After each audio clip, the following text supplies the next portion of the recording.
Teferi. Probably up to 9 cards now. Land will make it so there's 8, and he may have to discard a card once again. Yeah, plenty of dead removal to pitch, though. The discards aren't impactful here.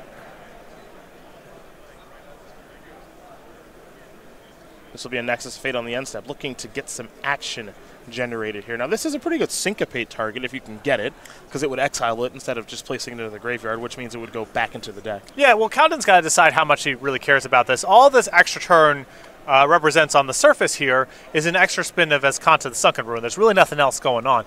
But that might be enough to warrant a syncopate. I mean, he's got to spend his mana on something at some point. The syncopate's shelf life may not last forever, so I don't mind taking this opportunity to do something.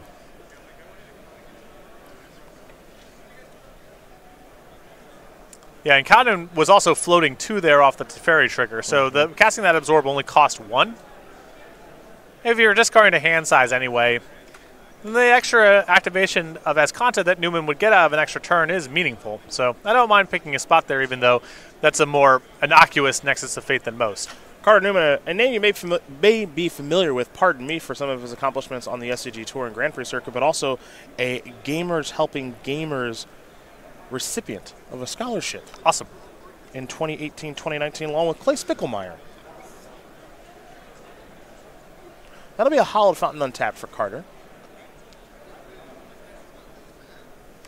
And now this will be a Wilderness Reclamation, so trying to resolve the scary spell from Ravnica Allegiance. So the question here now is, do you fight over this if you're planning on making a Teferi emblem and then casting something? You might just get it for free. I think from Cowden's perspective, if you get out of this turn without too much damage being done, it's really hard to imagine losing. And also, all the extra mana, all the extra untapping, the extra turns, they do add as Escanta activations, which Cowden does have to be mindful of. Absolutely. So even though these cards look kind of innocuous, you know, why does Newman need more mana? He doesn't have anything to do with an extra turn, et cetera, et cetera. Escanta does change the calculation a little bit. Well, we've got a Teferi emblem on the way here for Nick. Now it's about trying to draw some cards, and what better way to do it than the Planeswalker that made the emblem. Looks like another Teferi might be on the way, and the first target for that will absolutely be the Escanta. Yeah, shut that down, cut off Newman's extra cards, and then winning from there should be not that hard, even if Newman is able to resolve Wilderness Reclamation. Nick will play Hallowed Fountain untapped. He'll untap a couple of lands, syncopate at the ready, and simply pass the turn back over to Carter Newman. Carter's going to untap all of his lands, but he's without his Escanta now, and just doesn't really have a real base here. He could cast Nexus of Fate, and Nick might be totally fine with just letting this resolve, but it looks like he's going to syncopate, and Carter says, we are all done here as I cannot overcome this Teferi emblem and all that counter magic. So Nick Cowden's going to win game number 1 here over Carter Newman with a smile on his face. Esper Control quickly up a game here over Banton Nexus. Cowden looking to improve to 12-1 and lock up a seat in the top 8 pretty early here.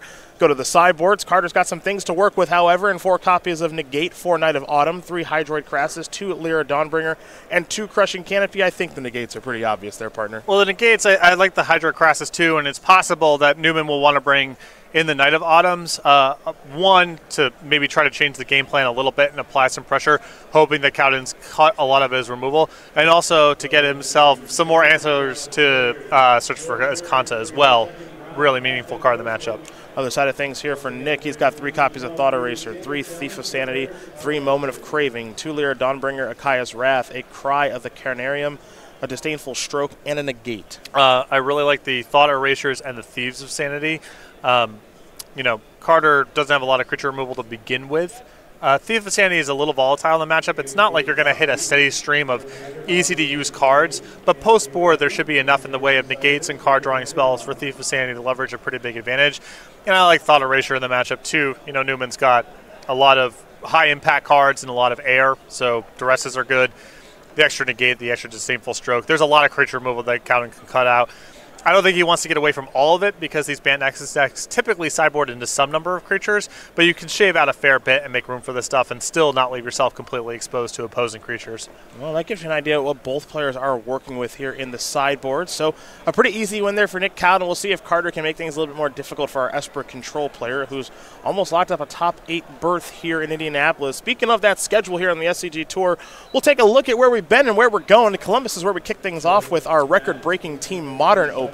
Then we went to Worcester a couple weeks ago where Dom Harvey hoisted the title with his take on Amulet Titan. Nick Cowden might win this tournament here in Indianapolis for Ravnica Allegiance release weekend, and the next weekend we'll have a fun Team Constructed Open in Baltimore.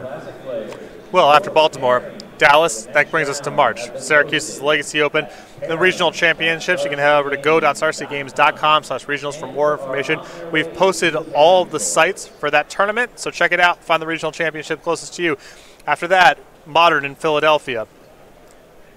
Cincinnati will be a Team Constructed Open. One show in April, but we make it count. The Land. You better believe it. Ohio. You better believe it. It's Modern. That brings us to May. That gets you a Standard Open in Richmond, a Standard Open in Syracuse, and a Modern Open in Louisville. And that will bring us to the Season 1 Invitational SCGCon, Berglund Center, Roanoke, Virginia, June 7th through the 9th. Play mats aplenty, folks. We'll go over them real quick as we always do for our Standard Open and Classic players. You'll get the Botanical Growth playmat made by Victor Adame Minguez. For our Modern Open and Classic players, Starcrown Angel by Greg Staples. And for our Legacy Open and Classic players, Loftstone Citadel by Adam Pawcat. Do keep in mind that all these playmats made specifically for this purpose. These are not Magic cards. These are playmats made by these fantastic artists specifically for you and the SCG Tour. They're free and exclusive playmats with entry into an Open, a Classic, an Infinite Challenge, or a sealed spectacular package. Go.starcitygames.com/schedule for more information. As we get ready here for game number 2 between Nick Cowden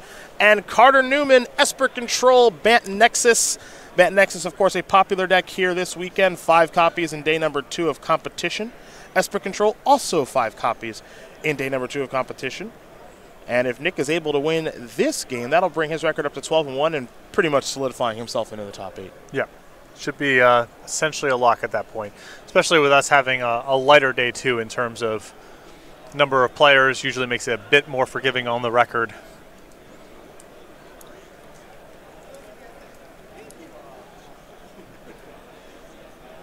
Both players taking a look at the top couple of cards of their deck. Nick already happy to keep. Carter also has kept, and we are underway. Nick looks comfortable. I would be too. His deck looks to be pretty good for the weekend and certainly good for the matchup, as he'll play a Watery Grave tapped and pass the turn back over to Carter, who has a couple copies of Hinterland Harbor to get things started. Thought Eraser the draw, as there is a Godless Shrine untapped. And there is a Thought Eraser. So we see Carter Newman's hand. Nick will get the pen and paper ready. That is a brutal set of duels to open with this hand really resting on Search for Escanta, and I believe will be Cowden's selection with this Thought Erasure. Yeah, it seems like the best card to take here. You see the hand of Teferi, Wilderness Reclamation, Chemister's Insight among those cards.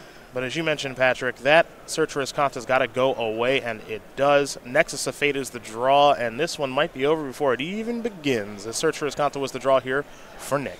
Busted. Yeah. I don't know how I feel about 2 being the industry standard of this card. Well, I understand the second copy. The second copy is not good, right? And it's legendary. Do you ever lose when you have this on turn 2? It strikes me as rare. It's really rare, right? Strikes me as rare. Don't think you can play 4, but 3 feels kind of right. Well, it's legendary, and people still play 2. And what that says to me is you're willing to risk drawing the second copy because it's so good when you have the first one. That suggests to me that it's possible that the right number is greater than 2. Just a thing to think about. Maybe it's just supposed to be 2, maybe, but every single time someone has it and the other person doesn't, it's like, what are we even doing? What are we doing? Chemister's Insight was played, and then it was expanded upon by Carter so that he could draw a couple of cards. Now here's a Thief of Hope with some counter magic at the ready, and Thief of Hope, much like Search for Escanta, can run this game over all by itself. Thief of Sanity. Hydroid Crassus is going to come down as a 2/2, gain a life, draw a card. And it'll actually get syncopated because Thief of Sanity would like to get insane and start taking some cards. And also, the shelf life on syncopate isn't unlimited, so A little bit of that, too. There's the Thief. I feel like these Band Nexus people got to come up with a different plan in matchups like this, because you see the Nexus of Fate that Newman has. These cards only do something when things are already going well. And from the Esper control side, we've seen a little bit with the Sultai decks, too. The whole game plan is to make sure you never get off the ground, to be able to fight over your enchantments, to be able to counter enough stuff. Too many of Newman's resources already sort of presuppose the game is taking a certain shape.